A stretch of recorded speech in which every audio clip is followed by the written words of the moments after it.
فينيسيوس جونيور مضاد للعنصرية من أصول أفريقية، كارها للبرتغال، هدف القضاء على العنصرية في العالم. انت ما بتزهقش من الروتين يا اسطى؟ كل يوم لبانة وسجارة ودوري أبطال عريق وهوبا 1-0 لريال مدريد. سلام عليكم، وحشتوني جدا في الاسبوع ده. اسبوع اوله الاهلي واخد دوري ابطال افريقيا، وفي نهايته ريال مدريد واخد دوري ابطال اوروبا، وقبلها الزمالك واخد الكونفدراليه. الدنيا كلها مبسوطه الا لو انت اسماعيلاوي برشلوني، ودي فصيله نادره في المجتمع. المهم انا ناوي اكمل بنفس السياق واجي على نفسي واعمل لك الماتش في نفس يومه عشان بحبك. ويلا بينا نبدا. في وسط الحب والاجتهاد ده مفيش لايك، شير، تعليق، اشتراك. انت الفيديو اللي فات مديني 204 لايك، نوصل بقى لناس اكتر، 250 300 400 700 1500 لايك.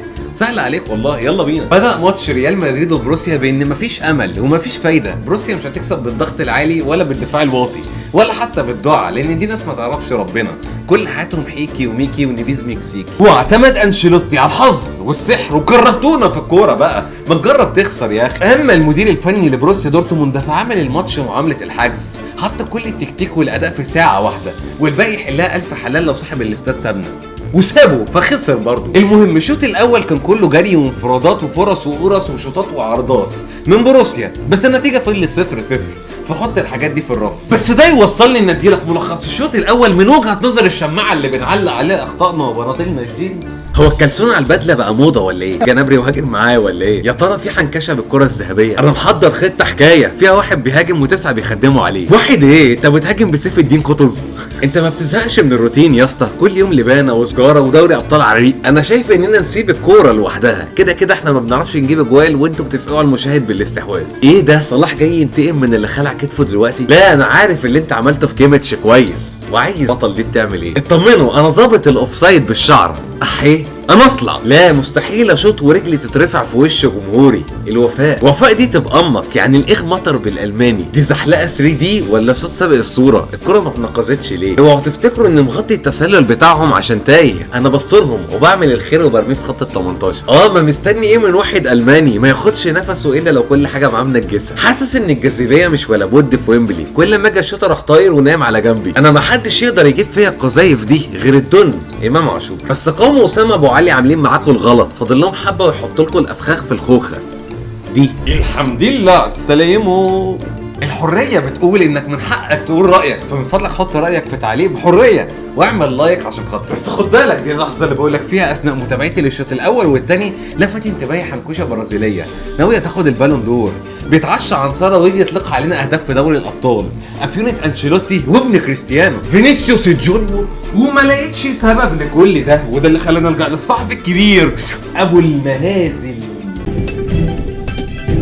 اهلا وسهلا بكم اعزائي المشاهدين في حلقه جديده من برنامجكم اسرار وخبايا المستدير، وحط لكم باكتشافات جديده هتغير من مسار الكوره في اسبانيا والبرازيل والامبراطوريه البرتغاليه. فينيسيوس جونيور مضاد للعنصرية من أصول أفريقية، كارها للبرتغال، هدف القضاء على العنصرية في العالم. فلو بصيني على ميلاد فينيسيوس جونيور سنجد ولد في يوليو عام 2000 هو العام الذي فاز به ريال مدريد على فالنسيا في نهائي دوري ابطال اوروبا بالثلاثه. فالنسيا التي تعرض منها فينيسيوس للعنصريه. ثلاثة هو عدد جنسيات واعراض فينيسيوس. بتتنمر على ايه يا ديدا يا ابو عرضه عريضه؟ وخد التايهه. قال فينيسيوس ان رونالدو هو مثله الاعلى. رونالدو الذي من البرتغال الامبراطوريه البرتغاليه التي استعمرت البرازيل والتي استعبدت سكانها الاصليين لقطع اشجار البرازيل. استعباد عنصريه. خد النهي المترابطه. في عام 2000 سجل منتخب انجولي اكبر فوز في تاريخه. انجولي التي اجبر معظم العبيد الافارقه على المغادره من خلالها الى البرازيل لينموا قوه اقتصاد السكر. قصب السكر الذي يمثل قوه الاقتصاد الزراعي الانجولي. وبشق الخيوط اذن فينيسيوس جونيور مضاد للعنصريه من اصول افريقيه، كارها للبرتغال، هدف القضاء على العنصريه في العالم. بشكر الكابتن الكبير اللامع مهند على الاستضافه الجميله دي، وبوعدكم بالظهور في حلقات جديده من برنامجكم اسرار وخبايا المستدير. سلام. الحمد لله على السلامه. الافتقاد اللي بيجي بعد ابو المهزل ده بعوضه بحضن، بس مش هديهولك عشان ما تتخضش لو انت مشاهد جديد ان شاء الله يعني. بس بالمناسبه ده الوقت اللي بقول لك فيه اللي بيحصل في الشوط الثاني. الشوط الثاني كان شوط مترمل او بايظ حاجه زي كده، ما تعرفش مين فيها هيكسب تقريبا. بس تيجي ركنيه في الدقيقه 73 ما يقفش عليها علي معلول، بس يقف عليها توني كروز اللي يعرضها توصل لواحد بيقلد عبد المنعم وهوبا 1-0 لريال مدريد. وبعدها فتحت بقى عشان في الدقيقه 82 لعيب اسمه ايان البهتان يباص الكره لبلينجهام المدريدي منه اللي يديها لفينيسيوس، وهوبا لبايه بسبوزيه من بتاعه اوزيل 2-0 لريال. وبعدها جول اوف سايد ملوش لازمه، فقررت اديلك اللي ليه لازمه، ملخص الشوط الثاني من وجهه نظري الحلو. طلعني معاك في الكاميرا يا جدع. دي قفزات من غير فايده عشان الفايده حرام. ايه يا اسطى هو العيب فيك ولا ايه؟ انت عامل موسم صفري تدريب وتشجيع. عندي فينا كمان وهدي طوفان هجماتنا. طوفان ايه؟ انا لسه واخد بالي ان كوبي اللي ينفع يمسك الكوره بايده. باين ان الفينيشات فيها مشكله. نرجع لكم الهداف الدبابه اللي مسقط شكمان موديست.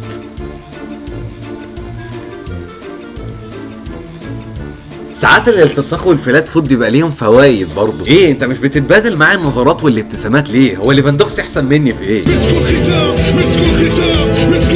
مسك ختام ايه؟ دول هيربطونا على الشبكه ويقعدوا يجلدوا فينا. الله طار جديد جاي كونتيننتال. الحمد لله على السلامه. انا جاي اقول لك شكرا وتسلم على وجودك، وانا عارف ان الفيديو ده والفيديو اللي فات انا ما اتكلمتش فيه عن اخواتنا ورجاله عصرنا.